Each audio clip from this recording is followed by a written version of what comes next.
Hi, welcome back to Tastika Sudha YouTube channel. ಇವತ್ತಿನ ವಿಡಿಯೋದಲ್ಲಿ ಒಂದೊಳ್ಳೆ ಇನ್ಫಾರ್ಮೇಷನ್ ಕೊಡ್ತಿದ್ದೀನಿ. ಏನಂದರೆ ಹೌಸ್ ವೈಫು ಮನೆಯಲ್ಲಿ ಏನಿದ್ದಾರೆ ಅವರಿಗೆಲ್ರಿಗೂ ಕೂಡ ಒಂದು ಒಳ್ಳೆ ಇನ್ಫಾರ್ಮೇಷನ್ ಇದು.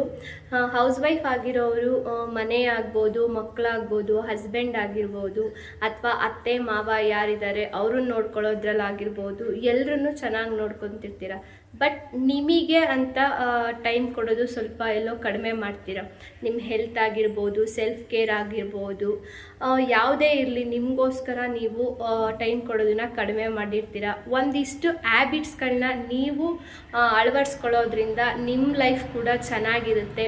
ಅದು ಯಾವ್ಯಾವ ಹ್ಯಾಬಿಟ್ಸ್ನ ಹೌಸ್ ವೈಫ್ ಆಗಿರೋರು ಅಳವಡಿಸ್ಕೊಬಹುದು ಅಂತ ತಿಳಿಸ್ಕೊಡ್ತೀನಿ. ನೀವೇನಾದರೂ ನನ್ನ ಚಾನಲ್ಗೆ ಸಬ್ಸ್ಕ್ರೈಬ್ ಮಾಡಿಲ್ಲ ಅಂದರೆ ಪ್ಲೀಸ್ ಸಬ್ಸ್ಕ್ರೈಬ್ ಮಾಡಿ, ಈ ವಿಡಿಯೋನ ಪೂರ್ತಿ ನೋಡಿ.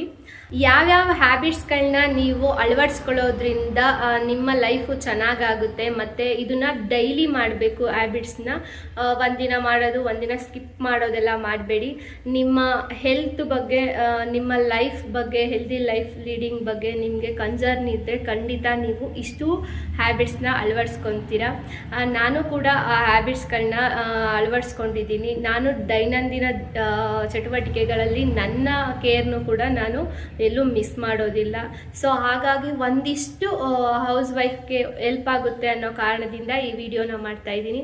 ಫಸ್ಟ್ ಹ್ಯಾಬಿಟ್ ಬಂದು ಏನಂದರೆ, ಒಂದು 30 ಮಿನಿಟ್ಸು ಎಕ್ಸಸೈಸ್ನ ಮಾಡೋದು, ಅಥವಾ ಯೋಗವನ್ನು ಮಾಡೋದು, ಅಥವಾ ವಾಕನ್ನು ಮಾಡೋದು. ಯಾವುದೇ ಆಗಿರ್ಬೋದು. ನಾವಿವಾಗ ಮನೆ ಕೆಲಸ ಮಾಡಿದ್ರೇ ಸಾಕಪ್ಪ ಅದೇ ಎಕ್ಸಸೈಸ್ ಆಗುತ್ತೆ, ಅದೇ ವಾಕ್ ಆಗುತ್ತೆ, ಖಂಡಿತ ಇಲ್ಲ.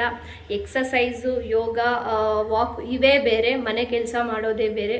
ಫುಲ್ ಬಾಡಿಗೆ ನಾವು ಕೆಲಸವನ್ನು ಕೊಡಬೇಕು ಅಂದರೆ ಖಂಡಿತ ಎಕ್ಸಸೈಸು, ಯೋಗನ ಮಾಡಬೇಕು. ಒಂದು 30 ಮಿನಿಟ್ಸ್ ಮಾಡೋದ್ರಿಂದ ನಿಮ್ಮ ಆರೋಗ್ಯ ಚೆನ್ನಾಗಿರುತ್ತೆ. ಸೊ ಇದನ್ನು ಅಳವಡಿಸ್ಕೊಳ್ಳಿ. ನೆಕ್ಸ್ಟು ಸೆಕೆಂಡ್ ಬಂದು ಏನಂದರೆ, ಡೈಲಿ ಒಂದು 3 ಲೀಟರ್ಸ್ ವಾಟರ್ನ ಇಂಟೇಕ್ ಮಾಡೋದು. ನಾವು ಕೆಲಸ ಮಾಡೋ ಬರದಲ್ಲಿ ನೀರನ್ನು ಕುಡಿಯೋದೇ ಮರ್ತೋಗ್ತೀವಿ. ಸೊ ಯಾವುದೇ ಕಾರಣಕ್ಕೂ ಆ ತಪ್ಪನ್ನು ಮಾಡಬೇಡಿ. ಡೈಲಿ ಒಂದು 3 ಲೀಟರ್ಸ್ ವಾಟರ್ನ ಇಂಟೇಕ್ ಮಾಡಿ. ಇದರಿಂದ ನಿಮ್ಮ ಸ್ಕಿನ್ ಆಗಿರ್ಬೋದು, ಹೇರ್ ಆಗಿರ್ಬೋದು, ನಿಮ್ಮ ಹೆಲ್ತ್ ಆಗಿರ್ಬೋದು ಎಲ್ಲ ಚೆನ್ನಾಗಿರುತ್ತೆ. ನೆಕ್ಸ್ಟು ಥರ್ಡ್ ಹ್ಯಾಬಿಟ್ ಏನಂದರೆ, ನಿಮ್ಮ ತಿಂಡಿ ಆಗಿರ್ಬೋದು, ಮಾರ್ನಿಂಗು ಮತ್ತು ಲಂಚ್ ಆಗಿರ್ಬೋದು, ಡಿನ್ನರ್ ಆಗಿರ್ಬೋದು, ಎಲ್ಲವನ್ನ ಕರೆಕ್ಟ್ ಸಮಯಕ್ಕೆ ತಿನ್ನೋವಂಥದ್ದು.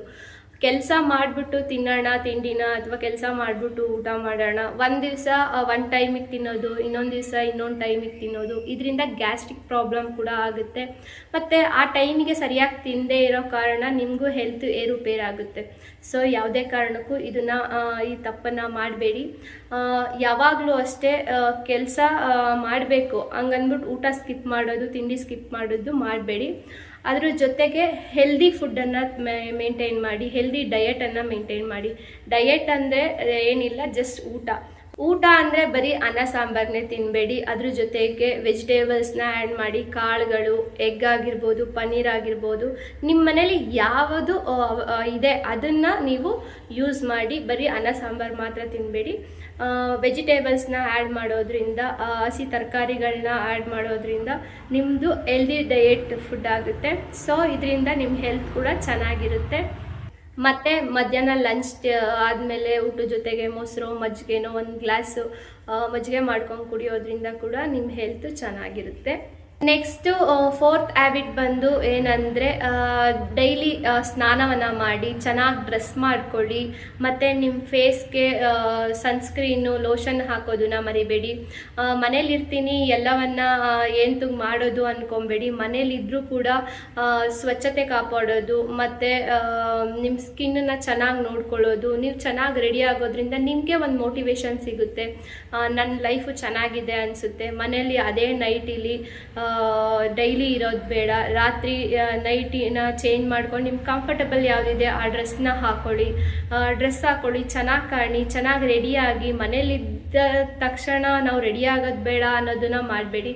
ತಲೆ ಬಾಚ್ಕೊಳ್ಳಿ, ಚೆನ್ನಾಗಿ ರೆಡಿಯಾಗಿರಿ. ಯಾವಾಗ್ಲೂ ಒಂದ್ಸಲ ರೆಡಿ ಆದರೆ ದಿನದಲ್ಲಿ ಡೈಲಿ ಚೆನ್ನಾಗೇ ಕಾಣಿಸ್ತೀರಾ ಅಲ್ವಾ. ಕೂದಲೆಲ್ಲ ಬಿಟ್ಕೊಂಡಂಗೆಲ್ಲ ಇರಬೇಡಿ. ನೀಟಾಗಿ ರೆಡಿಯಾಗಿ ಅದೇ ಕೆಲಸ ಮಾಡಿ. ಇದರಿಂದ ಕೂಡ ನೀವು ಮೋಟಿವೇಶನ್ ನಿಮಗೂ ಕೂಡ ಸಿಗುತ್ತೆ, ಮತ್ತು ನೋಡೋಕ್ಕೂ ಚೆನ್ನಾಗಿ ಕಾಣಿಸ್ತಿರ್ತೀರ ಅಲ್ವಾ. ಸೊ ಈ ಹ್ಯಾಬಿಟ್ಸ್ನ ಫಾಲೋ ಮಾಡಿ. ನೆಕ್ಸ್ಟು ಫಿಫ್ತ್ ಹ್ಯಾಬಿಟ್ ಏನಂದರೆ, ನೀವು ಚೆನ್ನಾಗಿ 7 to 8 hours ನಿದ್ದೆ ಮಾಡಬೇಕು. ಡೈಲಿ ಹೆಣ್ಮಕ್ಳಿಗೆ ಮೇಯ್ನ್ ನಿದ್ದೆ ಆಗಬೇಕು. ನಿದ್ದೆ ಚೆನ್ನಾಗಾಗಿಲ್ಲ ಅಂದರೆ ಹೆಲ್ತ್ ಏರ್ಪೇರಾಗುತ್ತೆ, ಮತ್ತು ಆ ದಿನ ಎಲ್ಲ ಚೆನ್ನಾಗಿರಲ್ಲ. ಸೊ 7 to 8 hours ನಿದ್ದೆಯನ್ನು ಮಾಡಿ. ಡೈಲಿ ಎಷ್ಟು ಗಂಟೆಗೆ ಮಲ್ಕೊತೀರಾ ಅಷ್ಟೊತ್ತಿಗೆ ಮಲ್ಕೊಳ್ಳೋದಕ್ಕೆ ಟ್ರೈ ಮಾಡಿ. ಒಂದಿನ 11 ಗಂಟೆ 12 ಗಂಟೆಗೆ ಮಲ್ಕೊಳ್ಳೋದು, ಒಂದಿನ 10 ಗಂಟೆಗೆ ಮಲ್ಕೊಳ್ಳೋದು, ಆ ಥರ ಮಾಡಬೇಡಿ. ಡೈಲಿ ಒಂದು ಸ್ಲೀಪಿಂಗ್ ಟೈಮ್ನ, ಒಂದು ಕರೆಕ್ಟ್ ಟೈಮ್ನ ನೀವು ಸೆಟ್ ಮಾಡ್ಕೊಳ್ಳಿ. ಅದೇ ಟೈಮ್ಗೆ ನಿದ್ದೆ ಮಾಡೋದನ್ನ ಅಭ್ಯಾಸ ಮಾಡ್ಕೊಳ್ಳಿ. ಇದರಿಂದ ನಿಮ್ಮ ಹೆಲ್ತ್ ಚೆನ್ನಾಗಿರುತ್ತೆ. ಸೊ ಈ ಹ್ಯಾಬಿಟ್ ಕೂಡ ಫಾಲೋ ಮಾಡಿ. 6th ಟಿಪ್ ಬಂದು ಏನಂದರೆ, ರೀಡಿಂಗ್ ಮಾಡೋದು. ಡೈಲಿ ರೀಡಿಂಗ್ ಮಾಡೋದು ಒಂದು 20 minutes ಮಾಡೋದ್ರಿಂದ ನಿಮಗೆ ನಾಲೆಡ್ಜ್ ಚೆನ್ನಾಗಾಗುತ್ತೆ, ನಿಮ್ಮ ಕಮ್ಯುನಿಕೇಷನ್ ಚೆನ್ನಾಗಾಗುತ್ತೆ, ಮತ್ತು ಟಿ ವಿ ಮತ್ತು ಮೊಬೈಲಿಂದ ದೂರ ಇದ್ದಂಗೂ ಆಗುತ್ತೆ.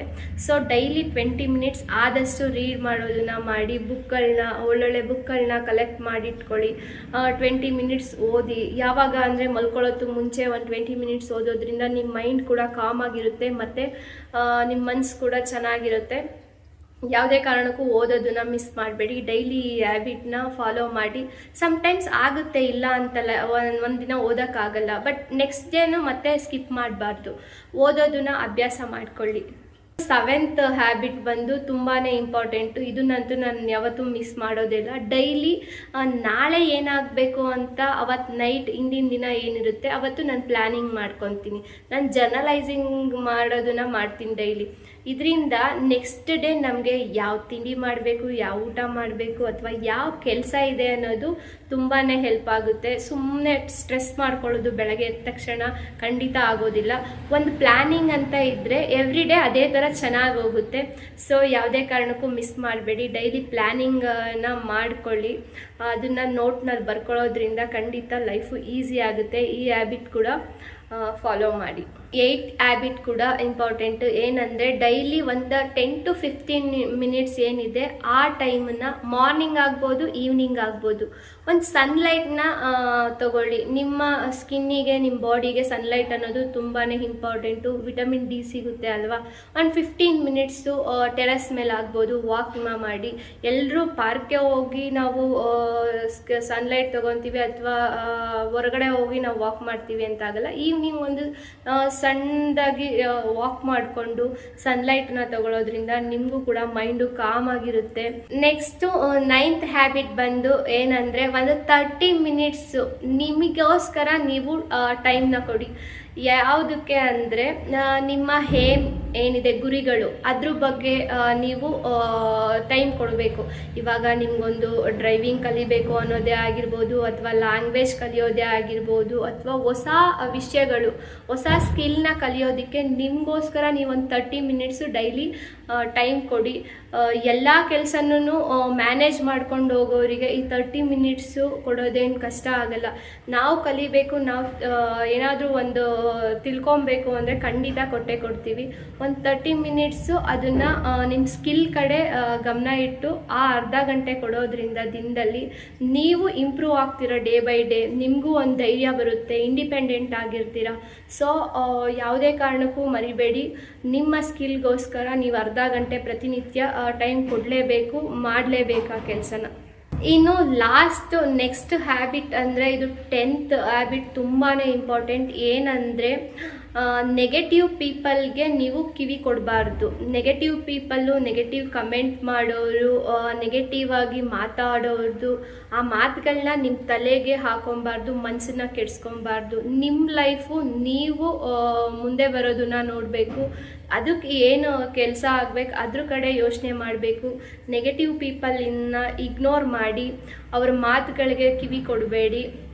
ಆ್ಯಂಡ್ ಆಲ್ಸೋ ನೀವು ಹೆಲ್ದಿ ಲೈಫ್ ಲೀಡ್ ಮಾಡಬೇಕು ಅಂದರೆ ಹೆಲ್ದಿ ಮೈಂಡ್ ಕೂಡ ತುಂಬಾ ಇಂಪಾರ್ಟೆಂಟು. ಸೊ ನೆಗೆಟಿವ್ ಪೀಪಲ್ಸ್ ಏನಾದರೂ ನಿಮ್ಮ ಸರೌಂಡಿಂಗಲ್ಲಿ ಇದ್ದರು ಅಂದರೆ ಅವ್ರನ್ನ ನೆಗ್ಲೆಕ್ಟ್ ಮಾಡಿ, ಇಗ್ನೋರ್ ಮಾಡಿ, ನಿಮ್ಮ ಕೆಲಸ ಏನಿದೆ ಅದ್ರ ಕಡೆ ಗಮನವನ್ನು ಹರಿಸಿ. ಹೆಲ್ದಿ ಡಯೆಟ್ ಆಗಿರ್ಬೋದು, ಹೆಲ್ದಿ ಮೈಂಡ್ ಆಗಿರ್ಬೋದು, ಇದು ಯಾವಾಗಲೂ ಹೆಲ್ದಿ ಲೈಫ್ ಲೀಡ್ ಮಾಡೋದಕ್ಕೆ ನಮ್ಮನ್ನು ಸಹಕರಿಸ್ತವೆ. ಯಾವುದೇ ಕಾರಣಕ್ಕೂ ನಾವು ಅಂದ್ಕೊಂಡಿರೋದನ್ನ ಮಾಡ್ದಲೇ ಇರಬಾರ್ದು. ಒಂದು ಕೆಲಸನ ನಾವು ಮಾಡಬೇಕು, ನಮ್ಮ ಜೀವನದಲ್ಲಿ ಅಳವಡಿಸ್ಕೊಬೇಕು. ನಮ್ಮ ಆರೋಗ್ಯ ಚೆನ್ನಾಗಿರ್ಬೇಕಂದ್ರೆ ಎಲ್ಲವನ್ನ ಅಳವಡಿಸ್ಕೊಬೇಕು, ಎಲ್ಲನ ಫಾಲೋ ಮಾಡಬೇಕು ಅಲ್ವಾ. ನಾನು ಹೇಳಿರೋ ಈ 10 ಹ್ಯಾಬಿಟ್ಸ್ನ ಒಂದು ಮಿಸ್ ಮಾಡಬೇಡಿ, ಎಲ್ಲವನ್ನ ಫಾಲೋ ಮಾಡಿ. ಮನೆಯಲ್ಲಿರ್ತಕ್ಕಂಥ ಹೌಸ್ ವೈಫ್ಗಳು, ಹೆಣ್ಮಕ್ಳು ಏನಿದ್ದಾರೆ, ಯಾವಾಗಲೂ ನಗ್ನಗ್ತಾ ಇದ್ದರೆ ಮನೆ ಯಾವಾಗಲೂ ಚೆನ್ನಾಗಿರುತ್ತೆ, ನೆಮ್ಮದಿಯಾಗಿರುತ್ತೆ, ಸಂತೋಷವಾಗಿರುತ್ತೆ. ಸೊ ಹೆಣ್ಮಕ್ಳು ಯಾವಾಗಲೂ ನಗ್ನಗ್ತಾ ಇರಿ, ಯಾವುದೇ ಕಾರಣಕ್ಕೂ ಬೇಜಾರಾಗೋದನ್ನ ಮಾಡ್ಕೊಬೇಡಿ. ಆ್ಯಂಡ್ ಈ ವಿಡಿಯೋ ಇಷ್ಟ ಆಗಿದ್ರೆ ಲೈಕ್ ಮಾಡಿ, ಶೇರ್ ಮಾಡಿ. And thanks for watching.